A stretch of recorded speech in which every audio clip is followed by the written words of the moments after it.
Welcome everyone to this first Focus Friday of the spring 2019 semester. We're excited to have you all here and excited for our first part in our series for career readiness and exploration. So today the topic is career management, and I'm excited to have your fellow students here to take part in a student panel to talk to you all about their experience in career management. My name is Mary Beth Barnes, and I'm a career specialist here in the Huntsman School, and I work here in the building working with students of all majors, as do all of our career specialists, to help you get ready. So we always encourage you to drop by our office, schedule an appointment, and we can help you with any questions that you have related to your career journey and exploration. But I want to get started with our student panel today and let you learn from them. What I'd like to do is have each student introduce themselves, give you their name, their major, and what they're studying here in the Huntsman School.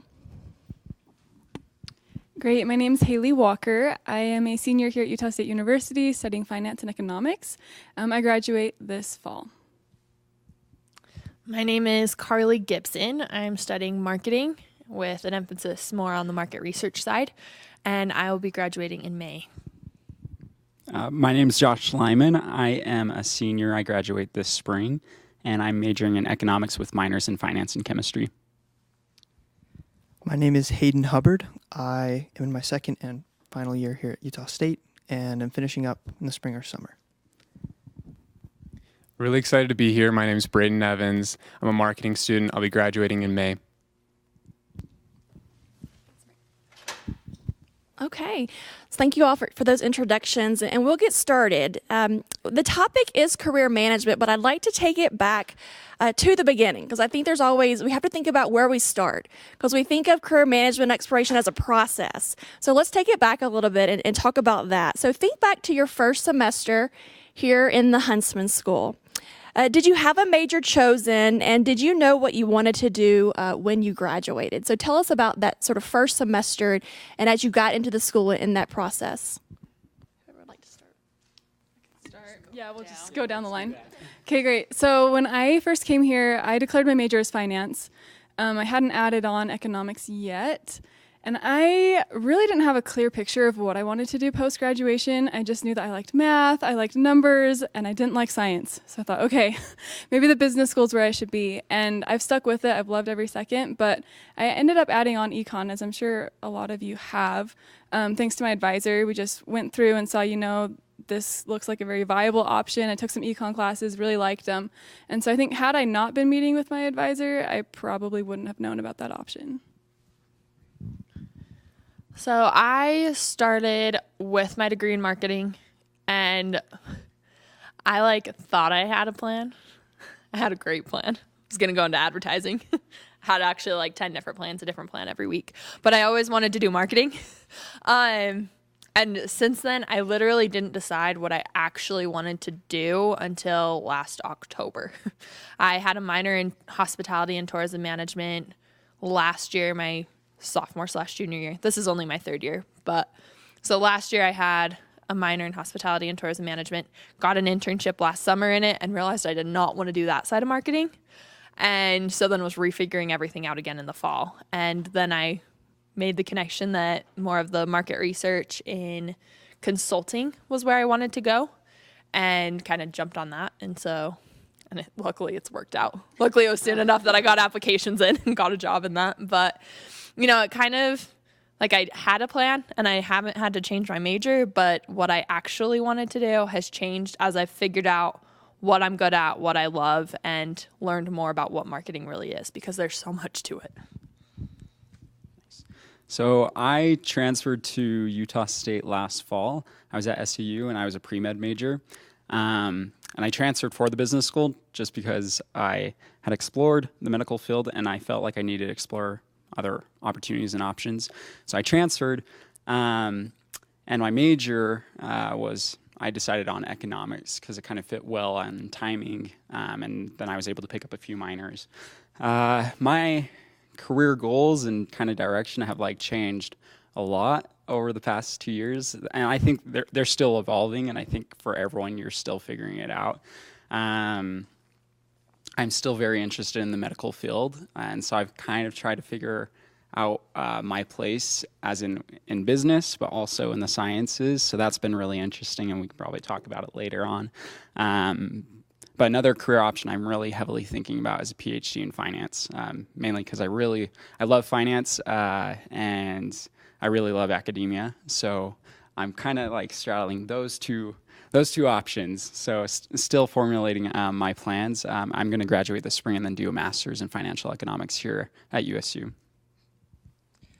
I can totally relate to all of those experiences. Luckily, Utah State's part of what makes it amazing is that it's so flexible.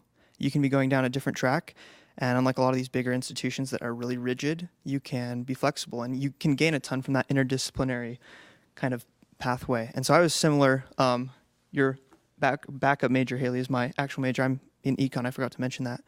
And that was not at all where I thought I was going to go long term. I was a biological engineering major, but I just pursued it as hard as I could, and it ended up working out perfectly because I got all these math requirements that ended up helping me with my grad school applications in econ now a year later. So even if you're not sure where you're going, I would say pursue it 100%. Don't be one of those people that are kind of just like floating and waiting for the perfect opportunity or a sure knowledge of where you want to go to get involved. Usually getting involved is how you figure it out and will help you in the meanwhile. And now, so I've kind of got involved in a number of things, consulting as well as kind of this higher econ. So I just applied to grad school programs and now I'm pretty set on international development and then going into consulting later. Okay, if you notice a pattern with what they all talked about, it's a lot of majors, classes, academia. I'm going to talk about something a little different when I show up here, okay? Because I was asking a lot of you why you came here this morning. There's a reason for that. You're here to get some knowledge on how to better your career, how to actually differentiate yourself in the marketplace for jobs, right? So raise your hands. Who's a freshman? I am so glad that you guys all are here. Like, seriously, that is huge, right? Sophomores, please. Okay, juniors and seniors. Not that many seniors. Interesting. That's very interesting because a lot of us are seniors, right? So when I first showed up here, one of the biggest things I did was I knew that I wanted to compete outside of Utah State. I wanted to compete on the Vanderbilts, the Harvards, the Stanfords, but I didn't go there, right? Because of some tuition's super cheap here, right? There's some other differentiating factors about Utah State that makes it great. Unfortunately, we don't have the name, and I don't think the business school would like to say that very much, but it is true, right? I mean, we can all talk about that for a second, but I knew that coming in here, I knew where I wanted to go, and so you have to reverse engineer how you want to get there, okay? So, and that is by getting differentiated work experience. And so one of the biggest things that you have to do is look for ways to differentiate yourself. And a major, isn't going to cut it. And we can talk about that more in the panel. But that's something that I did when I first showed up here. I looked for ways to differentiate myself. I think Braden needs to be the moderator. Good job on that. But you brought up a good point, and I think that's something for us to talk about is that experiential education, right? How are you differentiating yourself? How do you make yourself stand out? And I think a lot of students see that early on as getting an internship. So I know some of you have internships lined up for the summer. Some of you have had previous internships, but let's talk about the internships that you've had in the past. If you had an internship, tell us about that process. So we encourage all students to get an internship early and have multiple internships while you're undergraduate, right? How are you differentiating yourself? So who would like to tell us, maybe we can just go down the line again, tell us about your past internship experience and what that was like, and maybe even how that shaped how you move forward thinking about the pathway that might be a good fit for you. Yeah, I think you brought up a really good point. I call it my competitive advantage. It's a very business school thing to say. But I started going to kind of career exploration, things on campus, like Goldman Sachs would come and they'd have someone talking about, what does it take to get to Goldman? And I went to a couple different things like that, and I noticed a theme that at least stood out to me was they said, business majors are usually pretty okay at math, but they really struggle with writing. And so I thought, okay, I don't like writing. I chose to be business for a reason. I didn't choose English for a reason, right? But I thought, that could be a pretty easy way to differentiate myself. And so I started working at the Center for Growth and Opportunity here on campus. They do economic research, which is code for a lot of writing, which was great. And then I actually interned with them over the summer last year. And then this fall, I went to Washington, D.C., and I was working and interning with a lobbying firm. So as a finance and economics major, I think that's a little bit unconventional to be working in lobbying. But my goal there was to get a lot of writing experience. And so to date, I've published 2 articles, and I feel really confident about my writing, which had you told me, Haley, 3 years ago, you're going to be a great writer, I would have said, I'm sorry, you've got the wrong Haley. That's not going to be me. But I think it's important to talk to people in industry, figure out what they're missing, and then try and become that. So that would be my advice. So my internship I completed last summer. I said I had a minor in hospitality and tourism management. That minor added on a semester. So originally I wasn't supposed to graduate till next fall. And so the internship I took over last summer was supposed to be my first round internship. And then I'd get a higher up internship the next year was kind of the goal, was this would get me into another one. And it was with Marriott Vacations Worldwide. They're kind of like a subsidiary of Marriott International. In one of their resorts, one of their properties. I worked in their activities department. It felt like it was an interesting job. But it was a lot of fun. And I learned what the industry was like.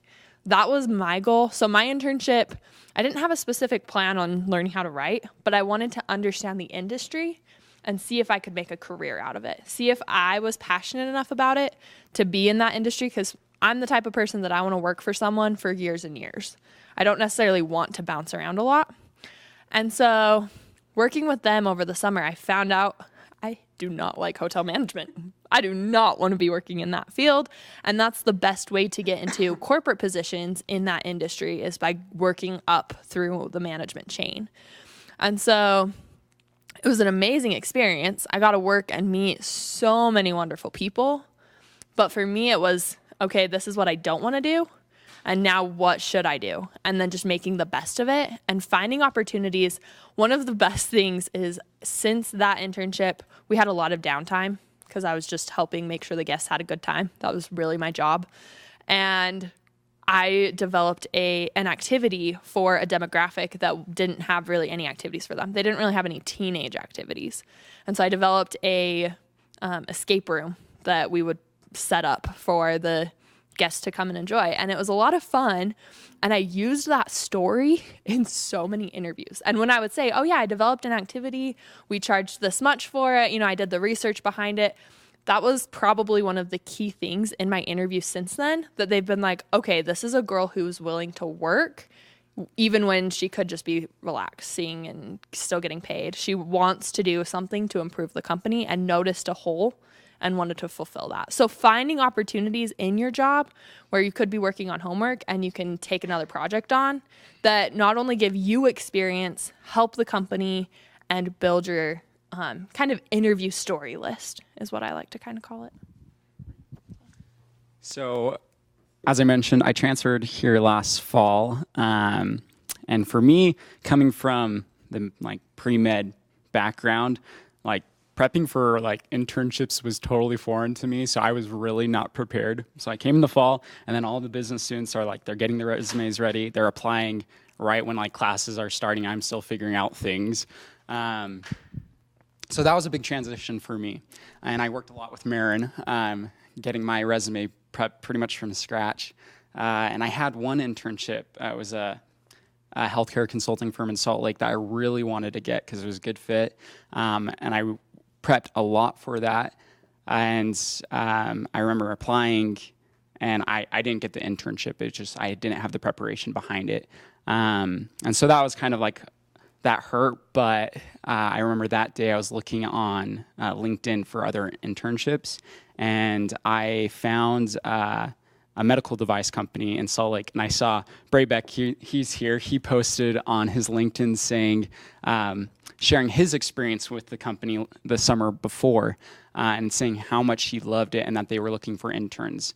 And it was just kind of amazing for me to see like this one door closed, but that same day another door was open in the same industry that I was interested in. And so I networked with Bray. I networked with another intern that worked with them the summer before, and just took them to lunch, talked about their experiences and how I could apply and prep. And I got the internship. And so it's a company called Dynatronics. They do medical devices. And I was a corporate development intern, and it turned out to be way better than the other internship that I would have had. It's kind of interesting how those things work. Like, it was a perfect fit for me. I was able to work with their company president really closely on multiple projects. So I was a project manager. And then I was also able to work with their VP of corporate development on mergers and acquisitions. And that, as an econ and finance minor, that was just so eye-opening to see the world of M&A. They had just got acquired by a private equity firm 2 years earlier. So the PE firm was making a lot of changes to the company, so I was helping with those changes, and then they had a strong acquisition strategy, and so I was helping research companies to acquire. So like, it just was a whole new world to me, and just was so educational. And that's the big thing is, I would say, is when you're applying for internships, like, doors aren't closed. There's so many opportunities to you. Yeah, see, this is awesome. I think it's so important that we kind of work with each other to create these opportunities. And we have a neat kind of unity in the business school. And so, Bray helped Josh get this internship. Josh has been working in Huntsman Scholars and helping lots of people get different sorts of things. And as we go out, and they call it networking. I don't really like that word personally. Marin's looking at me like, don't say anything crazy. But like, I really think that if you just see it as genuinely getting to know people, if you want to make an impact, if you want to make a difference, help students, help other people by finding something that will allow you to be your best self, then you'll make friends. Doors will open, opportunities will come, and that's very much my experience with internships. Because I didn't have a lot of time, since this is just my second year and I'm graduating. So I did an internship over the spring with Cache Valley Bank, and it was perfect for me, just because it was so tailored. They were very flexible, and they were able to give me a lot bigger projects than I would have gotten in some big bank somewhere, because I was able to work very closely with management.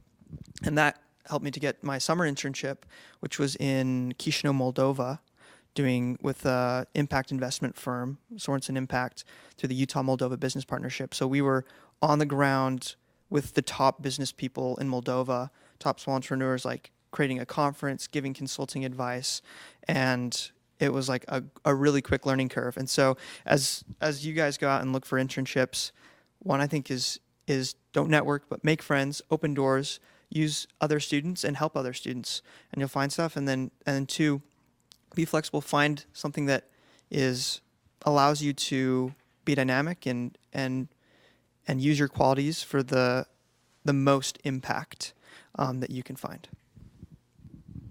I like what he said. For me, so just to repeat the question, it's your last internship that we went on. So yeah, so I just barely got back from North Carolina with Cisco. It's the LIFT program. I was a financialist over there. We were managing I was on the corporate finance team, and we were managing Cisco's investment portfolio. And I'm actually a marketing student, so I'm not even a finance, like we talked about that, right? What are our core competencies? But that's made me a better marketer, because I know the numbers anyway, I can get into that. But how did I get that? It's like, you have to, like I said, work up to it. Like they talked about, like, I had previous experience, right? So Cisco's core strategy right now is moving from a hardware tech company to a software tech company. And so the previous summer, I worked at a fintech, high growth startup called MX that's actually here in Utah, and they're in Lehigh. I would highly recommend looking at their careers page. Phenomenal company. I was on the finance team for them, and so they saw, okay, Braden's worked in the finance team. He's worked in SaaS, which we're trying to move towards. He would be a candidate. But the main point is you have to get prior experience and work your way up, because like I talked about, like all these guys, he wouldn't have been able to go to Moldova unless he had prior experience in working capital or seeing people be successful financially, or I can touch on others. But yeah, so that was my previous experience.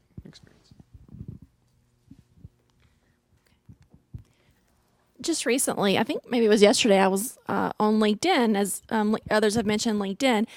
And LinkedIn produced a 2019 job outlook survey for jobs for 2019. And one of the ways they said most people will find opportunities is through networking within the organization or people who've formerly worked there. So I think a couple of these folks mentioned that, getting to know people who had been at companies. This is why we do these panels like this, so you can meet students who've had similar experiences that you might like to network with them to get to know. And our alumni are a tremendous network here in the Huntsman School that can help you, and LinkedIn's a great resource for doing that. So I encourage you to use those resources. It's been talked about, and you all mentioned your major in some ways how it is maybe not, as we think of as this major connects to this career. We know that's not always the case. Oftentimes majors don't equate to careers. It's really, what are your competencies and how are you using that? So maybe some of you can talk a little bit about, I'd be interested to know, did your internship experience or work experience deepen your understandings of your study, maybe expose you to another pathway, maybe a minor or something else that you wanted to do? So how did your experiential education maybe connect with your academic experience here and direct you in some ways?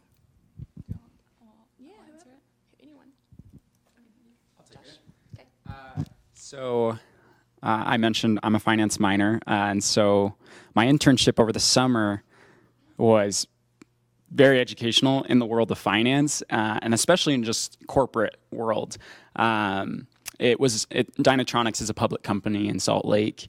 They're really small, but I was able to be exposed to board meetings, board of directors, news releases, financial statements, and just kind of being involved with like a public company was just so different and just educational for me. So when I'm sitting in my corporate finance course, I'm like, wow, I totally understand what that means. Like I have seen what like a board of directors looks like. I understand that. So it really strengthened my understanding. And then also when I was working on M&A work, that was a world I really didn't know or understand. And the VP that I was working with, he was an investment banker for a long time. And so I was able to learn a lot from him about like what that looks like. I learned also about the private equity world. And even though I wasn't doing a lot of like technical finance work during my internship, just having the concepts explained to me kind of opened my mind to just how many career opportunities there are. So it was a great opportunity for me. I just had two quick notes on that. One was in my internship in Moldova, what was really neat is I happened to find out about a Harvard Kennedy School info session across the border in Ukraine. And so I was like, okay, I just signed up for it and figured out the details in the following week because I signed up last second. And so in a lot of ways, like I say, you just kind of start going down that path and doors open that you never thought would be there. So I took this 11-hour like overnight bus ride, spent the day in Kiev, which if any of you have the opportunity to go there, it's amazing. It's an amazing city. And then met with the Harvard Kennedy School recruiters and just being able to tell them like, I drove 11 hours to get here. They were blown away, and that set up to me flying out to Boston to interview with the program director at the Harvard Kennedy School, which is now kind of my top choice for grad schools. And so a lot of times just following those kind of internship opportunities, it helped with my education. It helped in so many ways I wasn't aware of. One more quick thing I'd add on that is that I think Utah State students have this kind of like, I'm going to call it that they're like insecure overachievers is the word I'm going to use. Because you guys are so smart. If any of you, like if all of you applied to all the Ivy Leagues right now, I bet you that almost every single one of you would get into one. I really do. I really think you could with some help and training and knowing just how to like, a lot of it's tailoring your application and so forth. You have the skills, totally. And so over the last year, my sister's out doing the Columbia Juilliard Exchange Program in New York. And so I've flown out 5 or 6 times. and just tried to make things happen. So I've met with the director of the Earth Institute, all these professors out there, and gone up to Harvard, Princeton, and MIT and all these schools, just meeting with people. And over, these professors I meet with, I talk about the research we're doing at CGO or other things, and they're blown away. They're like, how are you getting involved in so many things? What is the school you go to? Utah State? They're all like, what? And what's amazing is we have so many unique opportunities here. Sometimes I think it's really good to be this insecure overachiever. I think those make the best kinds of employees and workers. Nobody likes an overconfident person, and nobody likes insecure underachiever, obviously. So, you guys have so much potential. Yeah. So just don't let that insecurity cripple you and prevent you from going and finding these opportunities, because you are so unique. You're so marketable. If you, like he mentioned, just take these opportunities, go 100%, and you'll find amazing opportunities. I was going to say, just to add quickly, because he mentioned Boston. So. And doors. So this last summer, I didn't know about this until my brother actually told me about this. Harvard Business School does a peak weekend, and they only take 200 kids out of thousands of applicants. Okay, and so Chase and I, my brother, we were like, hey, let's just apply. Let's do it. Let's apply. And he spent weeks on his papers, because you have to write papers on why you it's a full application. And I wrote it in like 20 minutes. And and then later, actually during the summer, we actually both got accepted to go. And so, like you said, and people came from Brazil, England, whatever. Like, we had 200 kids just like this in this auditorium. And you are an MBA student for 4 or 5 days, and you network with the professors, the recruiters. You learn. Take advantage of those opportunities. That is a huge plug. I cannot describe to you. I'm sure you had the same exact experience, because we went inside the Kennedy School. It's incredible. It's phenomenal. Please look it up. You will not regret it. I still think about it, and it's incredible. And like you said, it's like one of the best things. And but those don't come unless you sort of build up to that and start taking these opportunities that you're just like, yeah, I'm going to stop school for just a little bit and go work over in New York for a little bit, or go do something that you normally would not do, and they will open it up for you.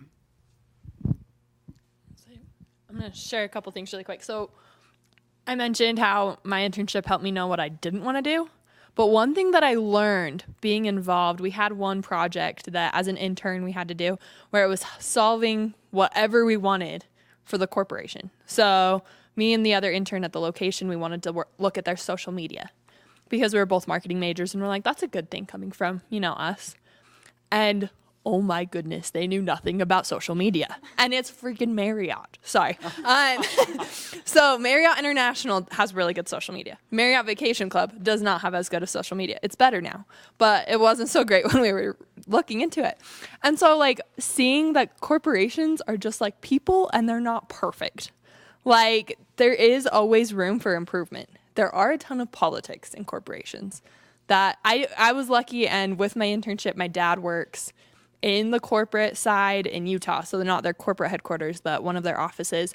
So he would kind of give me insight on who certain people were in the organization and tell me yeah, this is who you're kind of addressing, and this is how they work. And so I had that advantage, but it was interesting just to see that point of view. And then one other thing I wanted to share was with the networking, I got my job for starting in June, my full-time offer. The only reason, so it's with a consulting firm based out of Salt Lake. I'm the first Utah State student to get accepted directly out of college. Most other Aggies that have worked there have moved from other positions. And the only way that I got it was because somehow, I didn't mean to, because I was looking at another job at the time, but one of the partners of the firm came and spoke to one of my classes, walked through a case with us in Dr. Bruff's data-driven decision-making. And I went up to him after, mostly because I had to talk to Dr. Bruff about an assignment. But I talked to the partner and was like, yeah, I just asked him a couple questions and talked to him. And so there were 3 rounds of interviewing that were intense. If you ever have a case interview, come talk to me and I will give you the rundown. They're beasts, but they're fun. But they, every time they'd be like, oh yeah, I've heard so much about you. Aaron Anderson has said so much, said you're this wonderful person. And I literally only met him and talked to him in that one class. And he just pushed my name through. And I still don't know exactly what I did. Hopefully one day he'll tell me. But having those connections and being friends with your professors in a professional manner really helps open up so many more doors as well. Another thing that I've done to help get me to where I am and show me what I want to do is a lot of case competitions and a lot of, for me, it's the Huntsman Marketing Association, but organizations outside of class is a lot of what I've done. One of the case competitions I got to go on was at Wake Forest University. There was a team of us that competed, and we got to network with people from Wake Forest, from Wharton School of Business, from Notre Dame, BYU, and our team won. So it was really fun, but like the networking was really interesting because it was a totally different culture, different than Utah. They weren't mocktails, they were cocktails. And, just learning how to interact in those situations is key to also just building yourself as a professional and to help land the jobs.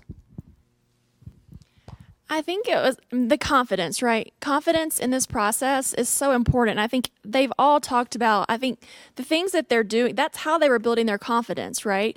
Taking that trip to go and visit with the Kennedy School representatives, networking, working in different capacities here in the Huntsman School, networking with faculty.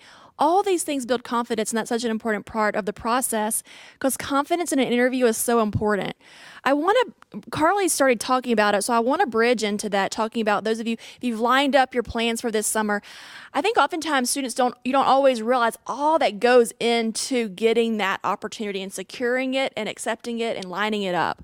So if you wouldn't mind, some of you go into some of the nuts and bolts of that process. Where did you find your internship? What was the application like? And what was your interview and acceptance process like? So, it started off with meeting the partner in one of my classes. And then I had also seen at the bottom of the This Week at Huntsman, yes, I do read those briefly. But at the bottom of it, they had the position. And I was like, maybe I should look into consulting. That was kind of the turning point, was that day. I was like, maybe I should look into consulting more. And from there, I was also applying with General Mills. And the day, kind of like the day the door closed and the door opened, I had one day where General Mills, I got the rejection and I got a ton of other rejections. And then the next day I got an email saying that we want to interview you with Cicero Group. And so it was kind of getting that resume ready. I think I went through 5 drafts of my resume with red pen all over it. And I thought it was pretty good going in. And we went through 5 drafts just getting it ready for this. And then I went in and they kind of gave me an overview of what the interview process was like. Going into consulting, you have a lot more case interviews. It's not just get to know you questions. It's we want to see what you know and how you can analyze different situations. So I went to the career coaches, and one of the things they hadn't ever seen before. So I went to a professor and was like, do you know how to do a market sizing question in an interview? And so I went and sat down with a professor and talked to him. And I think one of the biggest things is having that relationship with the professor. Getting that experience and getting that help, I knew how to address the question when it came in the interview. But then he also sat me down and he looked me in the eye and he goes, Carly, of everybody that I know in this school, you are probably one of the most prepared for a case interview. And it took somebody saying that to me for me to believe it. But then going in from there on out, I had just a little bit of confidence knowing that I had a professor that I admired that had confidence in me. So building those relationships and taking advantage of the classes that you enjoy and really paying attention helps a ton. So in the second and third round were case interviews. The third round was a case interview where I prepared the case for an hour and then presented to them for 30 minutes to top management. And it was intense. It was terrifying.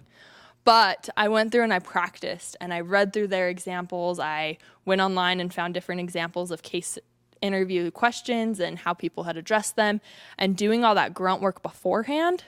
And then I sent, it took them a few days after they had said, so they told me they'd let me know within a week. And about a week and a half after, I started writing an email.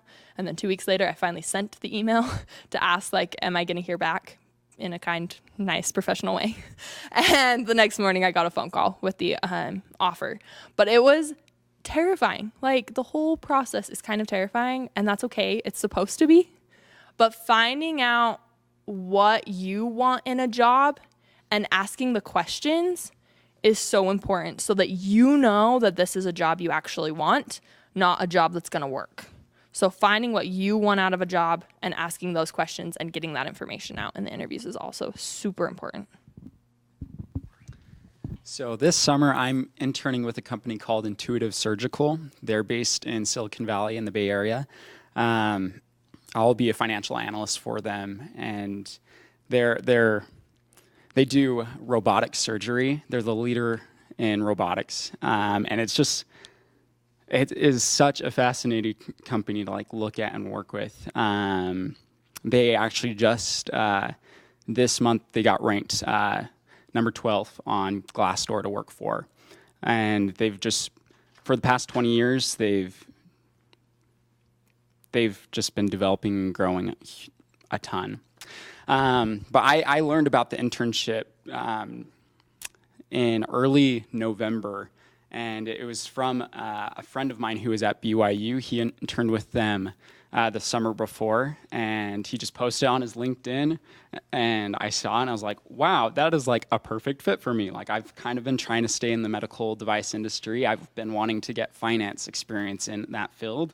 So I just messaged him on LinkedIn and just asked him, like, how was your experience? Can I give you a phone call? And so we talked. He shared his experience and gave me advice for how I could apply and prepare for it. And I had felt, usually November is kind of a late time to start getting into internships. You really want to get in earlier. So I felt like I was really behind. And so I submitted my application. And like the big thing I want to share with all you is like really networking is huge when you're wanting internships. And so when I applied, I got on LinkedIn and I just like spammed a ton of HR employees in the company and just saying, hey, I've applied. I know I'm kind of late, so I'd like to get in contact with the recruiter as soon as I can. Could you direct me to the right person? So I just kept doing that. And then I finally found the HR director over student programs for the company. And she had her email on LinkedIn. So I sent her an email, got in touch with her, and she let me know that she'll forward my application to the finance department. And then a couple days later, I got an email that I was getting a first round interview. And so this was just a phone call. And that went really well. It wasn't super hard. It was really just kind of screening, getting to know me. Am I a good fit for the position? Do they want to move forward? After that, I got a second round interview. And this one was 2 hours long. It was with 4 different people, 30 minutes each. And that kind of freaked me out because, like, wow, 2 hours long. And it was over Skype, so I'm like, this is going to be weird.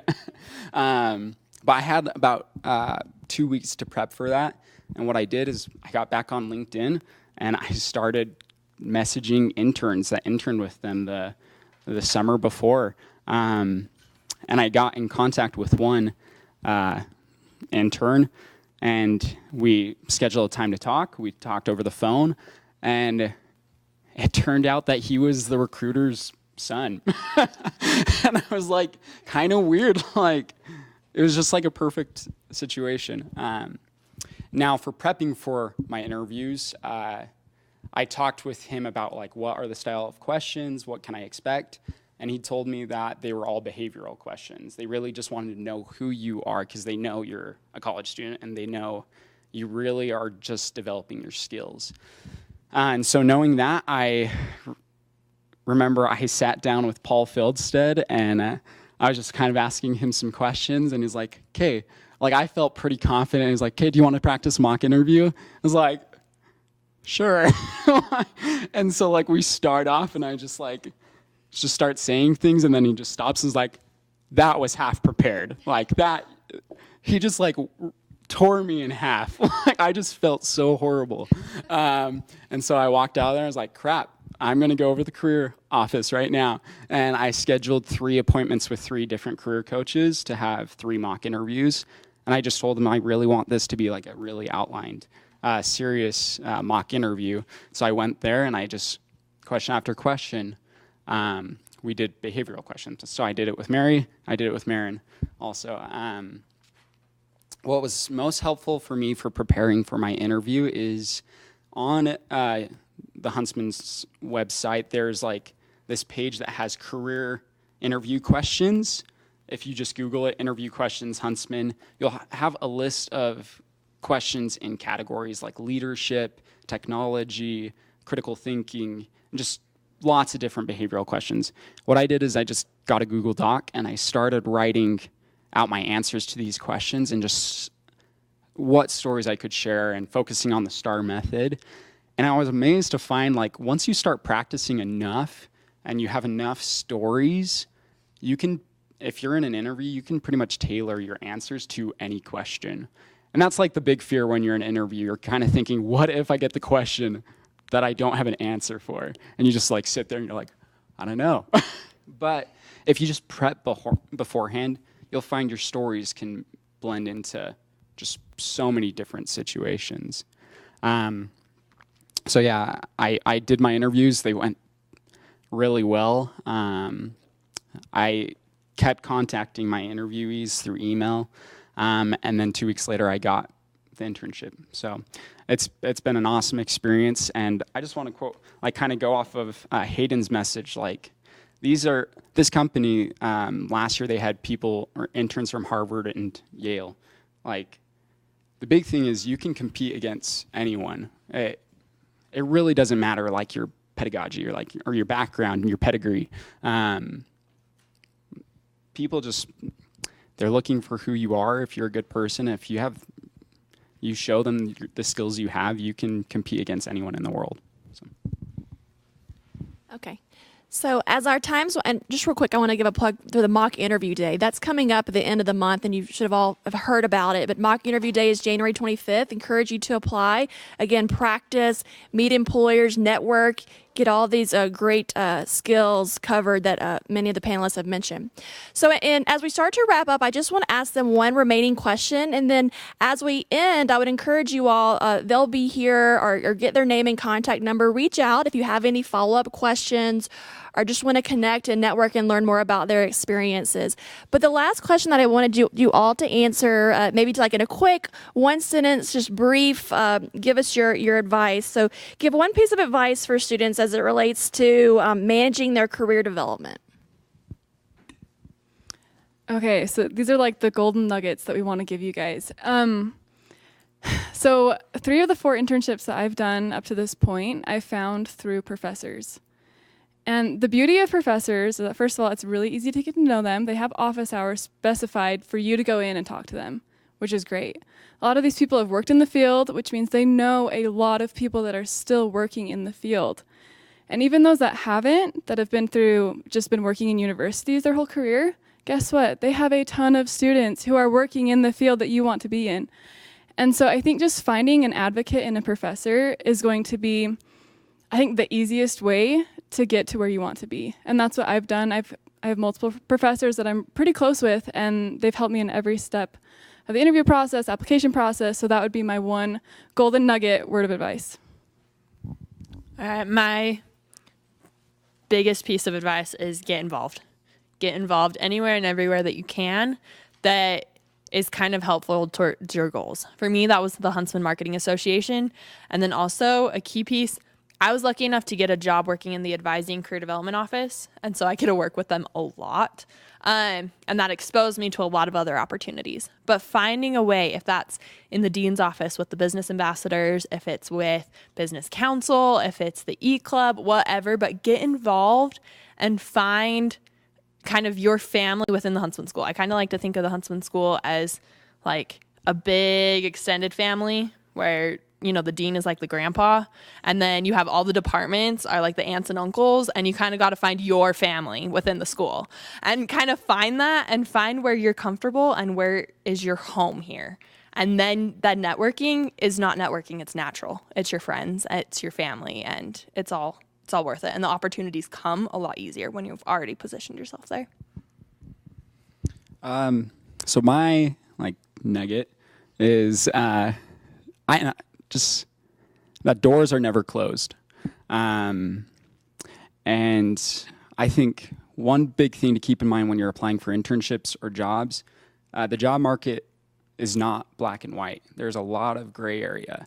And If you want to work for a company, but you don't see a job posting or internship, just go and contact them and talk with them, work with them.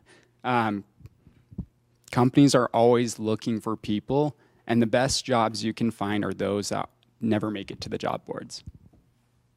Those are gold nuggets. I have like a chicken nugget. Mine like a little less. I like I said, the 2-year thing is not for everyone, because you do, I think, sometimes miss out on some of the experiences, staying longer and having more internships. But my big takeaway would be good. Just if you want to do good, if you're looking and keeping yourself disciplined and want to make an impact, a difference in people's lives, are totally honest. Don't be one of those people that like gasses up the resume in like in a dishonest way. And then look for these opportunities. So just recently I started a nonprofit, which has been probably my best leadership experience, the best thing on my resume in my opinion. And it's expanded immensely, but I didn't go in it just necessarily thinking it was going to be this huge career builder. I saw a really big problem with mental health here in the community and wanted to address it, and I knew I'd learned great things along the way, and it's become something that's been big on my resume.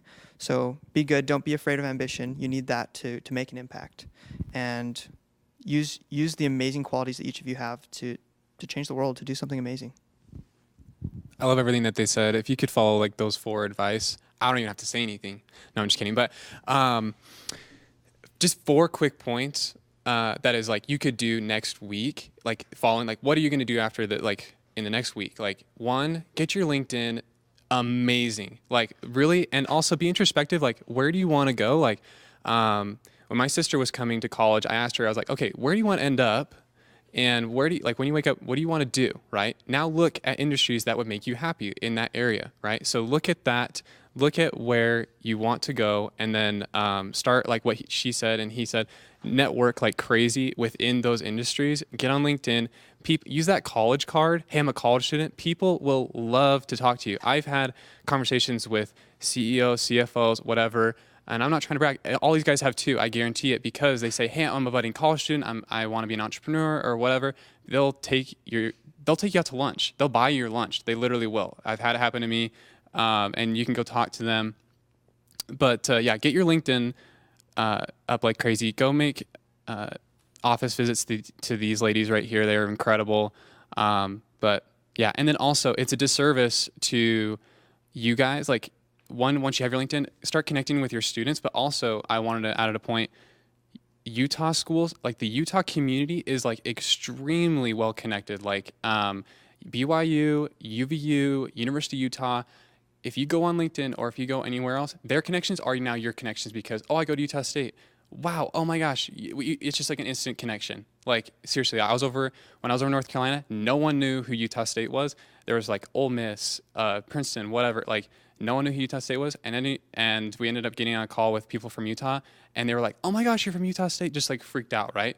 So that is a huge asset to you, because we are so well connected as far as a Utah culture community. So that would be my advice. So thank you all. Really appreciate all your nuggets, the chicken and golden variety. Just a note, next week, this workshop will start at 9 a.m. So hopefully you plan to attend to continue your kind of pathway in this career readiness series, and we'll start at 9 a.m. next week. Again, these guys are going to stick around if you have any questions. Next up is the She's Daring Mighty Things Summit. So hope you all can come and participate and learn from those great leaders. But thank you for coming, and thanks again to our panel.